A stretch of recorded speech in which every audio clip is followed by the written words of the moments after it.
Well, we had a few problems there.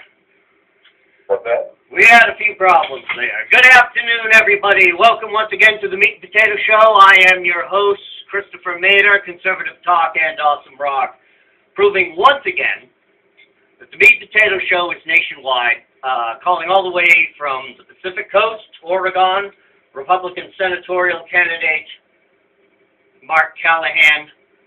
Mark, this is your second time being on the show, and thank you so much. And ladies and gentlemen, wait to hear the first story we're going to cover right here with Mark. Mark, welcome to the show. How are you? Well, thanks, Chris. It's good to be here again. Thank you so much, sir. We're going to get right into it, and you can I'll post it up on the interview. Something happened to you along the campaign trail. Somebody threatened you. I'm going to let you take over the microphone, and you got to tell this whole story from start to finish. Ladies and gentlemen, wait to hear the story. Mark Callahan, go ahead. Okay, so basically the background of the story is this. There's an annual conference here in Oregon called Dorchester. And Dorchester is, it happens in first part of March every year. And this year is the actual 50th anniversary of Dorchester. It was started back, I guess in the 60s, by a former senator, I believe. And basically this year, because there are five U.S. Senate candidates here running in the Republican primary in Oregon, they're doing a U.S. Senate candidate debate at Dorchester this year. And the Senate candidate debate is scheduled for Friday night, the 7th of March. Well, the five of us received an application form from a lady by the name of Allison, who is the vice president of the Dorchester board.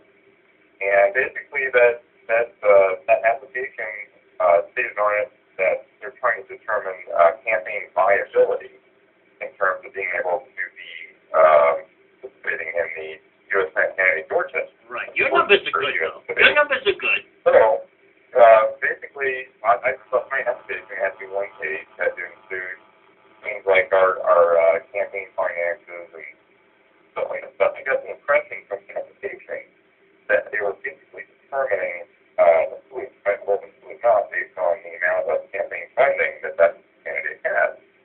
Well, according to SEC filings, I didn't finish on top in terms of campaign funding. There was actually two other people. I came in third.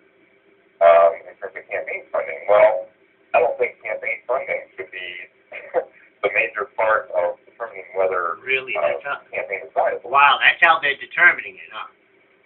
What's that? By your funding, really? Just by your money? Yeah, exactly. So I'm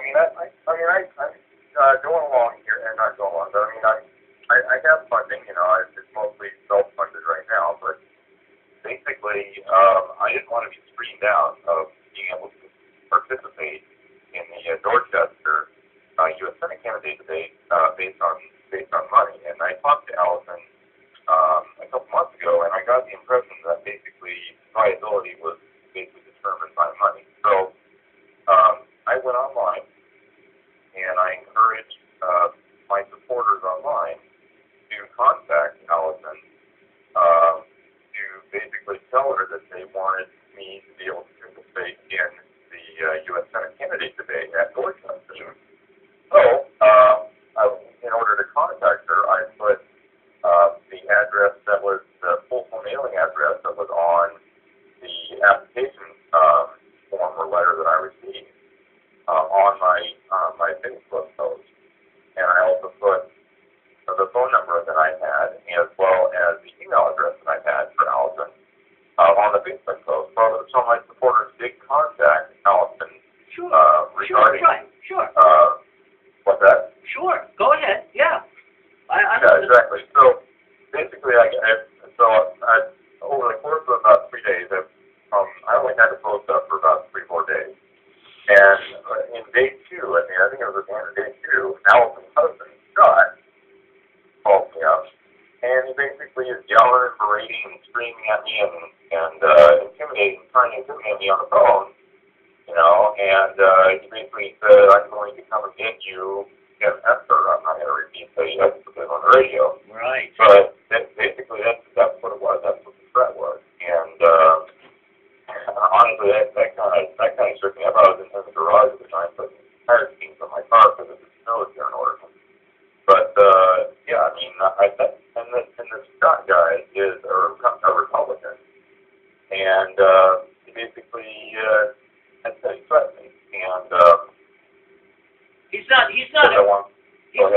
not one of your opponents, right? Or I thought when I was reading when I read what you had posted about the incident, it's his wife who's actually running, isn't it? Or who's the opponent? No, Scott and Allison are not running. Scott is Allison's husband, and Allison, as I said, is on the Dorchester board. She's the vice president of the Dorchester. Okay. So, basically, he was, as I said, kind of threatening me and stuff like this, and basically wanted me to take the contact information down. I said, well, there was no malicious intent here. I just wanted my supporters to contact Allison to encourage her to pass along the message to the board in terms of determining my viability to participate in the U.S. candidate debate. Certainly, exactly. Yeah, that was perfectly within your rights.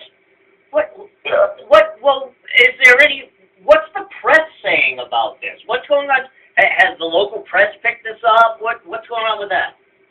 No, they've pretty much been silent about it. I mean, really? I haven't been getting very much press coverage here anyway, because I guess they don't consider mainstream media here in Oregon doesn't really consider me viable either, but because I don't have the most money. And it's really sad that it comes down to people determining who's viable and who's not based on money versus based on message. I mean, I have the message.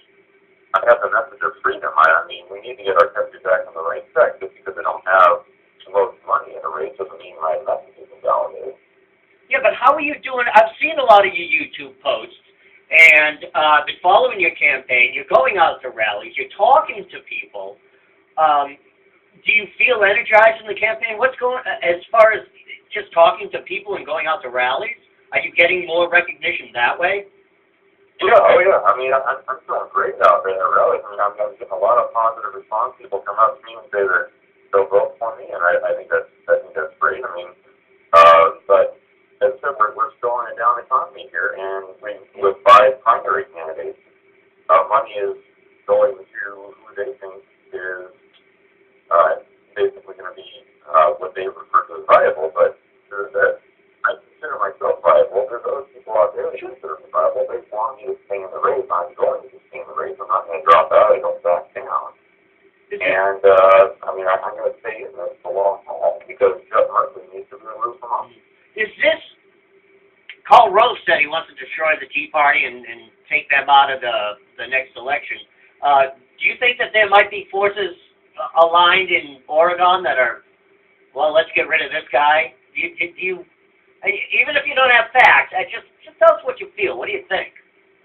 Well, I think there is. I mean, I'm not... I wouldn't ask the question if I didn't think that way either. What's that? I wouldn't have asked the question if I didn't think that way either. That's why I asked it. That's what I think is going on. Yeah, I can tell you, Chris, I'm not the establishment candidate. I mean, I'll be really straight with you. I'm not the establishment candidate. I'm more of a non-establishment Tea Party candidate.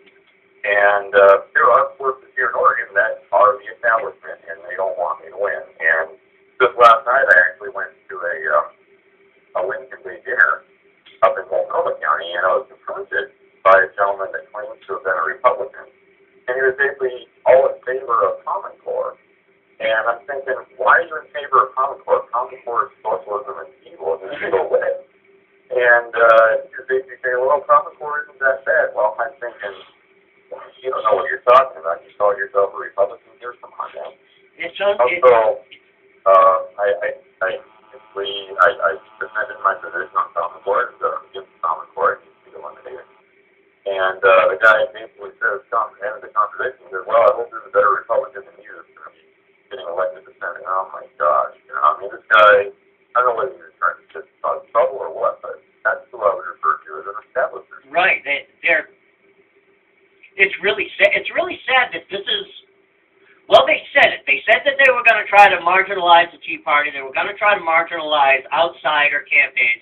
And, yeah, this election's pretty much already it's wrapped up, unfortunately. Now, this entire event, this fight there, this threat, you say you got no press from it. So it probably hasn't affected your campaign publicity-wise. Has it affected the other person's campaign or anybody? Has there been any fallout on the other side from that threat? And is Merkley saying anything? Has he even heard of this?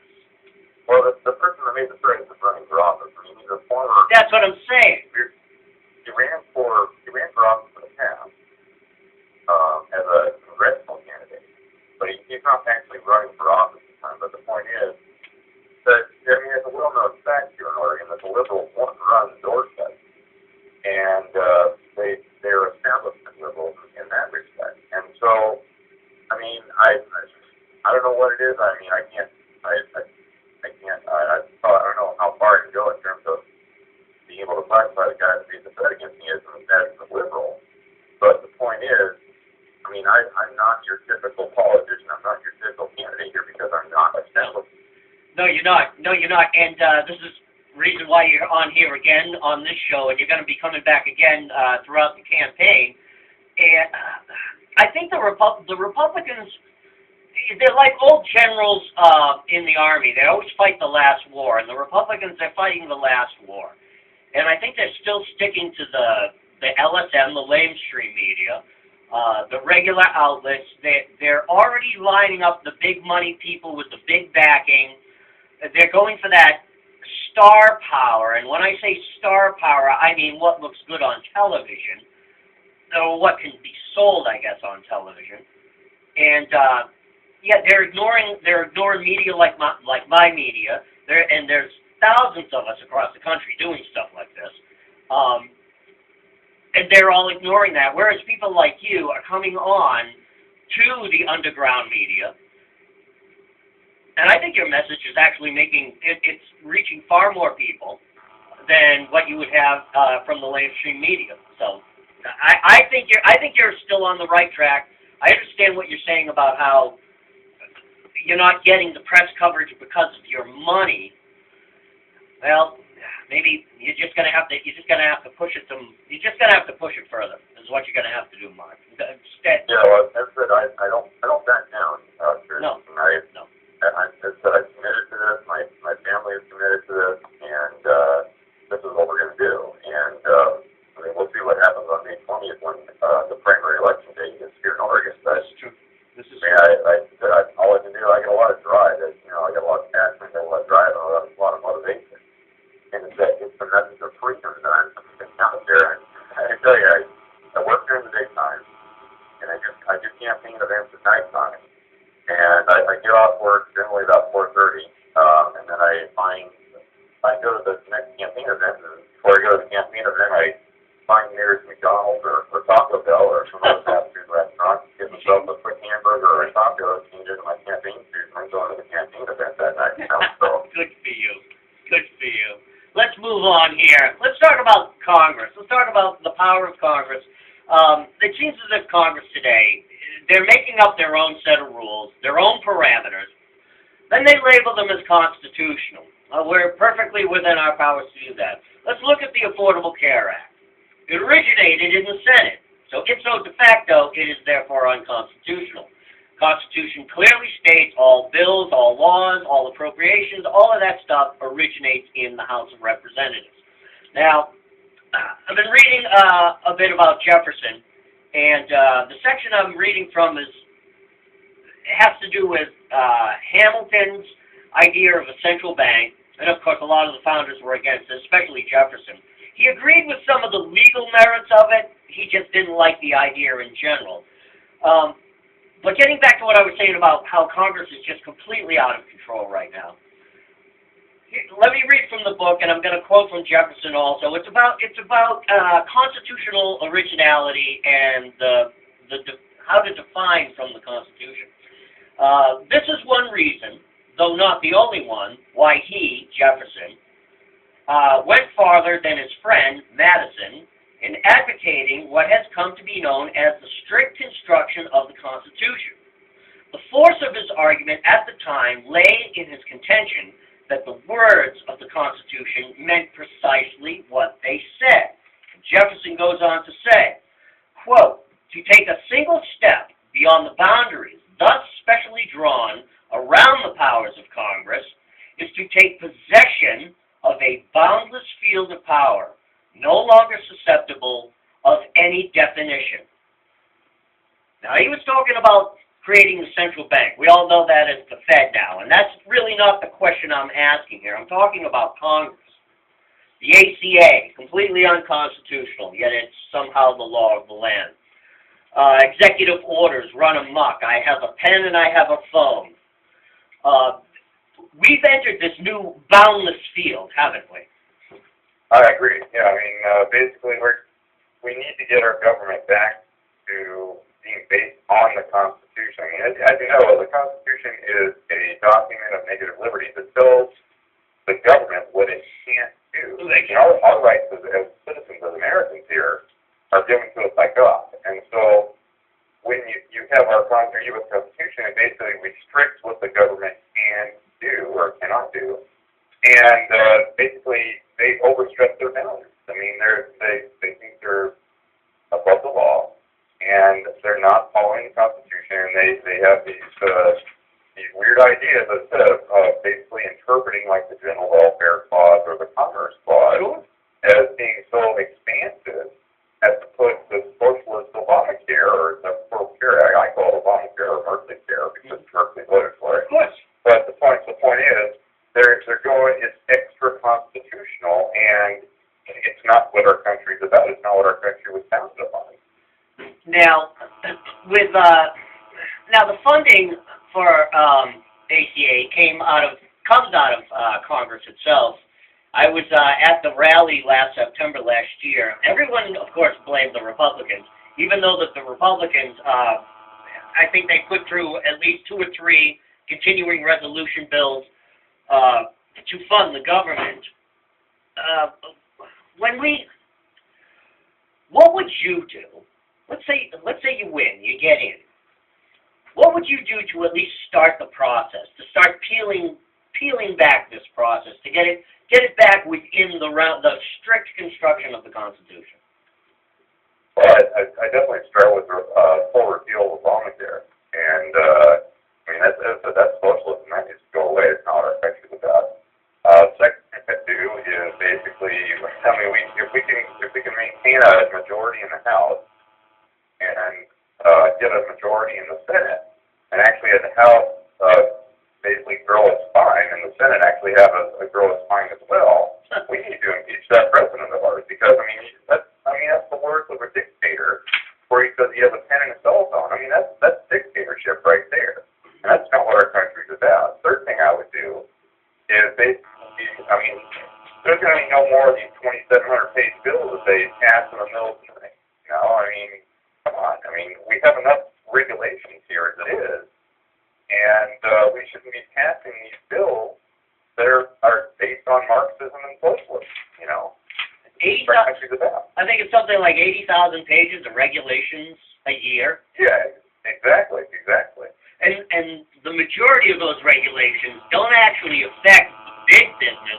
What they affect is they affect small businesses. It's the small businesses that get hit the hardest with the extra costs, the extra fees, the extra regulations. If you're a big corporation, 2 things. 1, you've got senators and congresspeople in your pocket. 2, most of your businesses are overseas now anyway, so. Yeah. All right, so let's move on. Have you heard about this Article 5 Constitutional Convention? Are you familiar with that? I've heard about it, yeah. I listened to Mark Levin on the radio going home from church, or going to a campaign event, and I mean, I'm somewhat familiar with it. I mean, I've heard Article 5 myself, and I'm clear on what it does. And I've read in the news and seen online where some states are actually in favor of it, passing Article 5. I probably need to do a little bit more research on it myself. Certainly. Before I make a call on that. But I mean, it seems like, I mean, as I said, it's in the Constitution on what we can do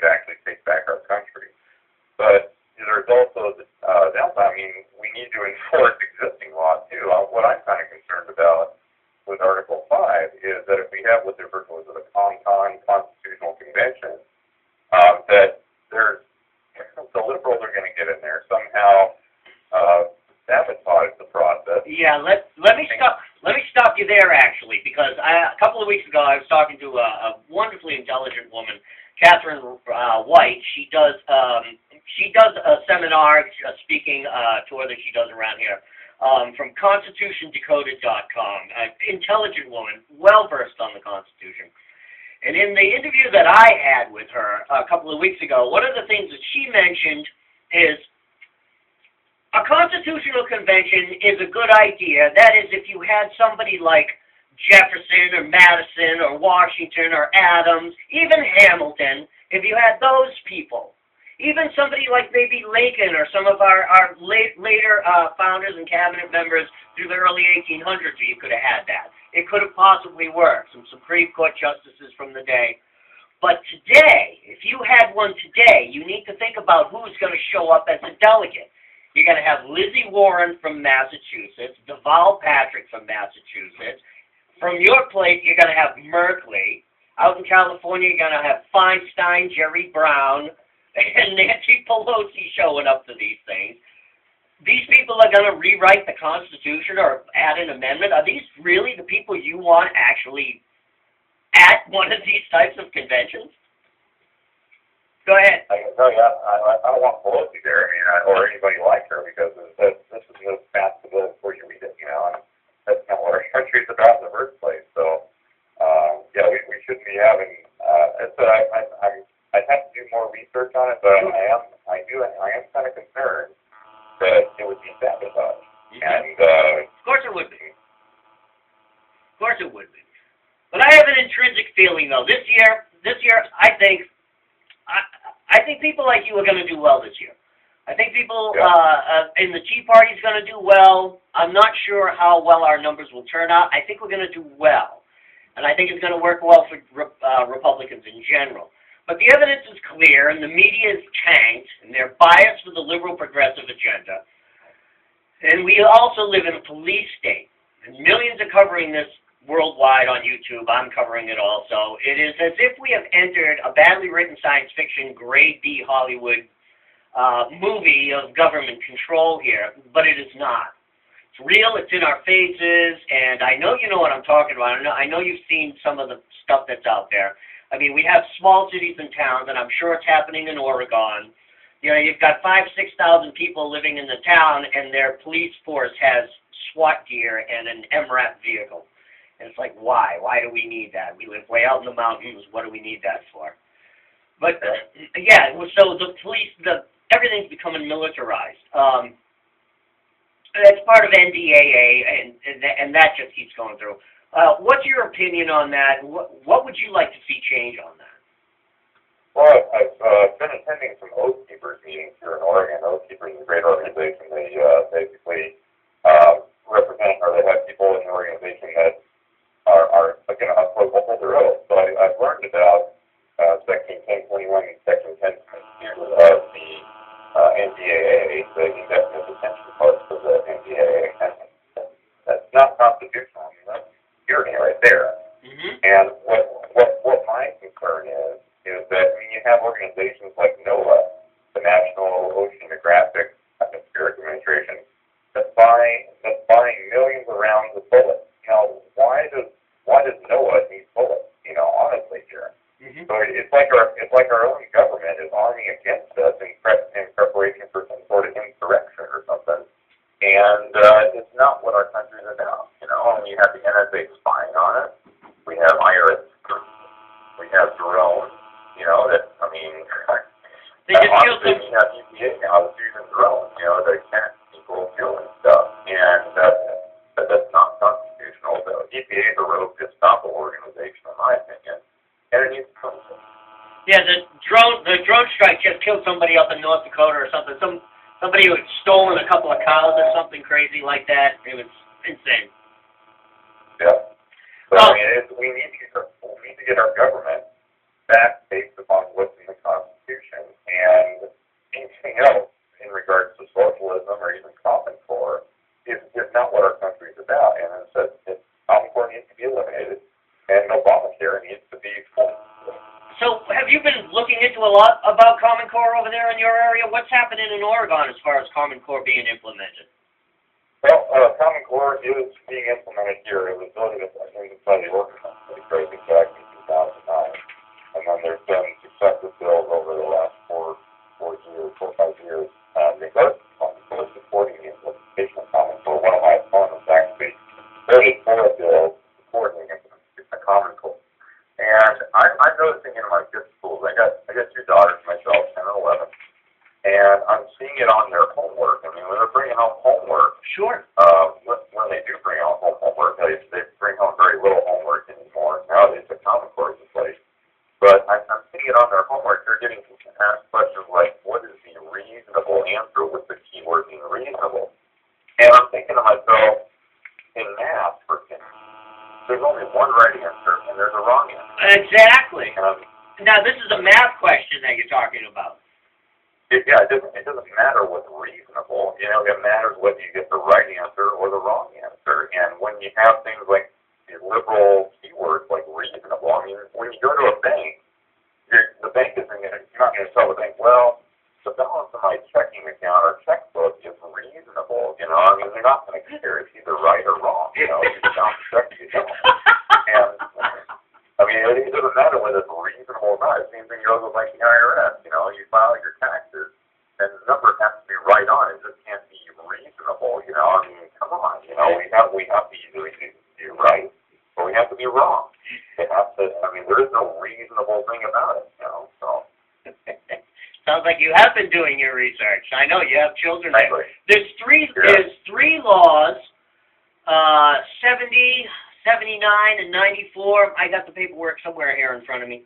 That basically states that with the federal funding for cities and towns, that the federal government is to have nothing to do with the curriculum. But that is not the case here with Common Core. This brings me back to what I just read about Jefferson, about being outside where we've entered this boundless field now of just complete power, and anybody will do whatever they want. And I've had some other guests talk about nullification within the states of some of these federal mandates and some of the laws. Well, that's all well and good. The problem is, and I'm sure Oregon, and maybe you can talk about this, those states are more than willing to take that federal money. Like, sure, we'll take $500 million. Wait, you want us to do what? You want us to paint everyone's forehead purple? You got it. We'll pass a law. Give us the $500 million. Give us the $500 million. Go ahead. Well, it's a carrot basically is what it is. I mean, the federal government is offering states a carrot in order to implement an agenda, and there's obviously strings attached. I'll give you an example here. In Oregon, we implemented something called Cover Oregon, or I didn't implement it, but I mean, Oregon implemented something called Cover Oregon. And Cover Oregon is the Oregon health scheme, essentially the Oregon version of Obamacare, as I said in the previous Oh, right. One of my opponents in the race here actually voted for the 10 bills that implemented the Oregon version of Obamacare, and taking some heat on actually giving us some heat on that. So basically, Oregon implemented Cover Oregon because they got a carrot, or they said it was like $1.9 billion to be a pilot program for a pilot state to implement the health care exchanges. And now, Cover Oregon is a complete boondoggle, or it's a complete flop. And there's even congressional investigations that are going to be going on here in terms of investigating fraud. And so the people at Oregon legislature and the governor is in full denial mode right now. And they're saying, well, you know, there's so much fraud, we're wasting so much money. I mean, Cover Oregon hasn't really signed up very many people, at least on their website, because their website is a big flop. And now you get allegations and accusations of complete fraud that was going on in terms of taking this federal money, not being able to get a website up and running to actually implement the exchange very effectively. And we basically wasted millions of dollars, or hundreds of millions of dollars, on this failed health insurance exchange because we took the federal money here in Oregon. Now, educate me because I don't know. What's the legislature governor, as the governorship, is it Democrat? Is it a mix, Republican, Democrat? Are you like Massachusetts? We're a communist state over here. Well, a couple years ago, we actually had a 30-30 split in our House, Oregon Legislature House side. We have I think it's currently like a 24-36 split right now. There's 60 members of the Oregon House in the legislature, and then there's 30 members in the Oregon Senate, Oregon State Senate. And it's dominated by the Democrats or the liberals. And our governor, Kissoffer, is a Democrat, a liberal as well. I've had my own personal bad experiences with him in one of the town halls a couple years ago, so I don't really think the guy's very honorable myself. But the point is, we're dominated by the Democrats and the liberals out here. And the Republicans are trying to do what they can, but I'm just afraid that our country again, the state here, Oregon here, is going downhill in terms of implementing all this liberal, socialist, progressive, whatever they want to call it. Then it comes down to communism or socialism here in Oregon, and it's not what our country's about, and certainly not what Oregon's about. I mean, the way I see Oregon is a red state with blue islands, and blue islands are the major cities, So. And here's the thing: we have that problem here in Massachusetts. A couple of the districts here are, they have. I know Massachusetts is a pinhole compared to the size of Oregon, but it's the same thing. You have some rural areas that are out here that are decidedly more center-right, if not right. But their population is sparse, and they're spread out. Same thing in Oregon. And then you're right. You get into some of the major city areas. They run primarily Democrat, and we have the population. And they have the voting drives that go on out here. And this is the thing I've noticed about voting drives is that they don't. And I've been doing a whole series on my blog about voting and the frauds that's going on there. What I've uncovered is that in the rural areas, you don't really see a big voter drive. Literally, people knocking on doors, sign up to vote, that kind of thing. But in the cities, there's centers set up everywhere. They don't care about getting illegals. They don't care about signing up dead people. They really don't. I've been doing a whole expose on this in my blog. I've got books in my room over there just stacked up of what's been going on. So how does the Republican voters in Oregon stack up against the Democratic voters in Oregon? I mean, how are the numbers looking? Is it even? What is it? Well, I'd say it's, if I had to get it down to percentages, I'd say we're about 35% Republican, about 45% Democrat, and then another, 20% non-affiliated and independent, and minor parties as well. So the key to winning here in Oregon is if all the Democrats vote for the Democrat in the state of Murphy, sure. And if all the Republicans will vote for a Republican, in this case, it hopefully be me, pass the primary, then we gotta basically have a message out there that the non-affiliates and the minor parties and the independents agree with, so they'll vote for the Republican candidate in the general. And so that's what my message. That's what my message is. My message is freedom, and that message is actually getting out there, no matter what the political strife of the person. Even some Democrats are agreeing with that message. So we're all Americans here, and we all know what's in our checks. We all know what it takes to keep a roof over our head and food in our belly, in our kids' belly here. And if my team and I can actually get out, or my team and I have been getting out there and getting that message out. There's people of all political stripes that are agreeing with it, and hopefully they'll take action and vote for me in the primary and then in the general as well. Well, I wish you the best of luck, and we're going to keep in touch, and you're going to be coming back on again and again. When you talk to people, after you step off the stage, you introduce yourself. I've seen you at a couple of gun rallies, and when you're done talking and you step off the stage, and people shake your hand, "Hi, how you doing? My name is so and so," and they start talking to you.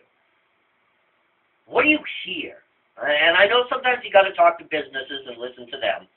I mean, the guy that walks up to you and says, my name is so-and-so, my house is in trouble, or I haven't had a job for a year and a half, or just whatever their story is. Well, what is it that you generally hear when you have that one-on-one? Well, I listen empathetically, and then I take action. And that's just the way I was raised in terms of listening to people. You got to listen to people more than you got to talk at or with people, or talk at people, basically. And so I listen to people, and they tell me their story, and they tell me what's been going on in terms of their family and the economy, and how it's affecting them, and how Obamacare is affecting them, and how they've received insurance cancellation notices, and what's going on with them. And as I said, I listen empathetically. I can't actually do anything yet, being that I'm not in office, but I'm a listener is what I am. And I'm a problem solver. I try to, like there was a gentleman the other day that was saying that he was completely dependent upon the VA because he served in the military. I thanked him for his service. But I asked him, started giving him suggestions. I say, well, have you gone back to school? Have you gotten some job training? Are you interested in starting your own business? And so all I can do is give people ideas and inspire them to basically take action on themselves, individual responsibility, individual accountability, to take action and take control of their own lives and actually make their lives better. I mean, right now we have a country with a cultural shift. We've been browbeaten basically by the media and our current government saying, oh, well, the government knows best, the government will take care of people. Well, that's not what our country is about. Our country was based upon individual liberty and individual freedom, American exceptionalism, creativity, and innovation. And it's up to us as Americans to get our country back on the right track by taking the first step, setting the example, doing what we can to make our country stronger, at least on the individual level, and hopefully it'll turn out that our country will get stronger on a country level as well. What happens if it doesn't? What happens if current trends continue? What happens if in 2016 Hillary takes the helm? What then? All we can do is stop Hillary from taking the helm. I mean, I tell you, that woman. I've done some research on her, and she's not what our country is about. I mean, we don't need to be having these dynasties in our country either. You know, we had Clinton for 8 years. We had a Marxist president we currently have for 8 years, and we don't need another 4 to 8 years of someone of similar ilk of our current president. Yeah, it's definitely an odd trend going on here. That is weird. The Bush dynasty, the Clinton dynasty. That is very odd. Mark, I wish you the best of luck. I want to thank you once again for coming on the show, and give your website, give your information, and thank you so much, sir. Oh, thank you, Chris. My website is www.callahan.com. It's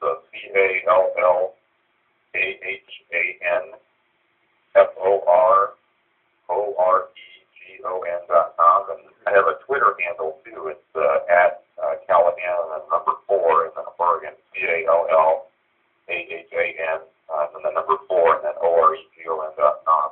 Yep, and I'm also on Facebook, too, and people can just look me up on that if they want. So, but yeah, I really need a lot of faith, a lot of help, and a lot of support, and a lot of word of mouth. And I encourage people to donate if they can. As I said, I need to put gas in my car and buy some campaign buttons and campaign bumper stickers to hand out. But yeah, if you could go to my site and donate. Keep you well fed in hamburgers. Keep you well fed in hamburgers too. As you get out of work and head to your next one. Mark, I wish you the best of luck. I'll post all your sites onto the clip that I post here, and I'll throughout the page. You know I always do. I send all your information through, so that's where everybody else can get it also. Mark Callahan calling all the way from Oregon, Republican senatorial candidate. Oh man, you have an uphill battle, man. But I want you to stay in touch. We're gonna get you back on again, and we'll see how it goes. Well, dude, Chris, thank you very much for having me on your show. I appreciate it. All right, enjoy your Sunday, sir. Yeah, you too. Goodbye. All right. Well, a few sound problems there with the microphone, but that's the way it goes sometimes. Hey, when you're broadcasting live, things happen. So Mark Callahan, calling all the way from Oregon. Ladies and gentlemen, Christopher Mader, The Meat and Potato Show, Conservative Talk, Awesome Rock.